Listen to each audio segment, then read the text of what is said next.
time now for the AT&T Countdown to the CFP National Championship. We're going to look ahead, guys. Obviously, this is the semifinals. 2 teams will win today, and then they will go to the CFP. But let's do a little prediction. So Alabama, Michigan, that's coming up in a few minutes. Who do you have in that matchup, HD? I'm going Alabama. I think the simple fact, when you have a guy like Nick Saban, who is the greatest college coach of all time, you gave him ample time to prepare for this matchup against the Michigan Wolverines.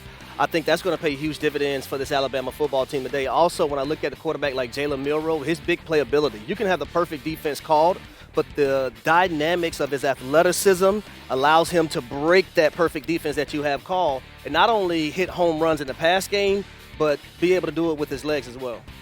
Lyles, who you got? I'm going with Alabama as well. Look, I think that this matchup is going to be a lot more competitive, and I think this is going to be an incredibly fun game. We're talking about 2 teams that do not make a lot of mistakes, that are going to, really try to grind you out.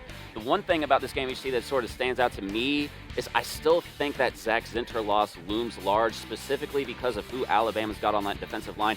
Not just because of whether it's Dallas Turner, Chris Braswell, but also because they have just guys on guys that you're going to be able to rotate in there, keep them fresh, and then we're not even getting to that NFL defensive backfield, right? I mean, this is an Alabama defense that I think no matter how Jalen Milroe plays, as long as he's just not atrocious, I think that Alabama's going to be able to come out on top of this one. Yeah, Alabama has definitely been hitting their stride in the latter half of the season, so it would make sense for everybody to choose Alabama. However, I'm going Michigan because if you know me, you know I'm not choosing Alabama. Also, as I look to the left and I see our producer Cologne nod his head. Cologne because he wants at least one person to choose Michigan out here. I also want to say I feel like it's about time that Michigan wins a bowl game. I mentioned at the beginning of the show that they haven't won a bowl game since 2016.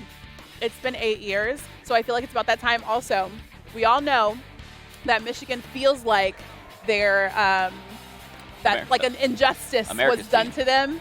They feel like they're America's team, so they have this like chip on their shoulder that they put there themselves. So I feel like they're coming out today with a little bit of a different energy. They might not have all the stuff they had at the beginning of the year, but they do have a different energy, I think, going into this matchup. Whatever's going to work. I'm gonna go with Michigan for this one, and again, I don't choose Alabama. I see a shirt worn by Chris Cologne, our producer. It says Michigan versus everybody. Who's everybody? That's what I want to talk to us, Cologne. I wish you could come up here and grab this mic and tell us who the hell is everybody. Yeah. Okay. Let's go to this matchup that we're seeing here, the Sugar Bowl. That's going to be in a few hours. We got Texas taking on Washington. Who do you have in that matchup, Lyles? I got Washington. Look, man, it's tough picking this game. It really is because especially this game, I could talk myself into either team winning. I just think offensively, Washington is going to be able to do too much for Texas to keep up with the 4 quarters. I really do. I think this will be a fun matchup. I think it's going to be a game going into the second half. How deep it goes in the second half, I'm not certain of that. But I think Michael Penix has his moment this evening, rather. Okay. This is hard for me.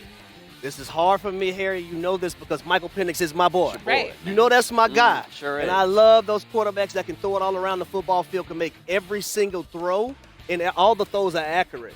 But I'm going with the Texas Longhorns in this one. I'm going to go ahead and hook them because I love that defensive line that they have. I love those linebackers that they have. Anthony Hill Jr., also Jalen Ford. I think he's going to be a guy that plays a pivotal role for the Texas Longhorns defensively.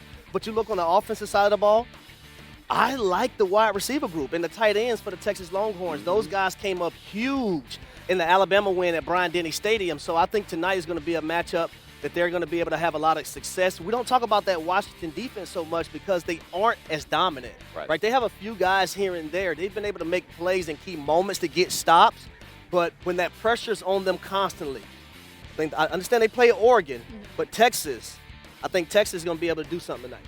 Okay, so I so badly want Washington to win this game. I actually do because I do think they are America's team because they're the one team that nobody hates. I'm going to go with Texas, though, in this one, just quite simply because I want a Texas-Alabama rematch, and I would like Texas to win that one, even though I don't think they necessarily will. So I'm going Texas, hook 'em for that matchup. Give me something.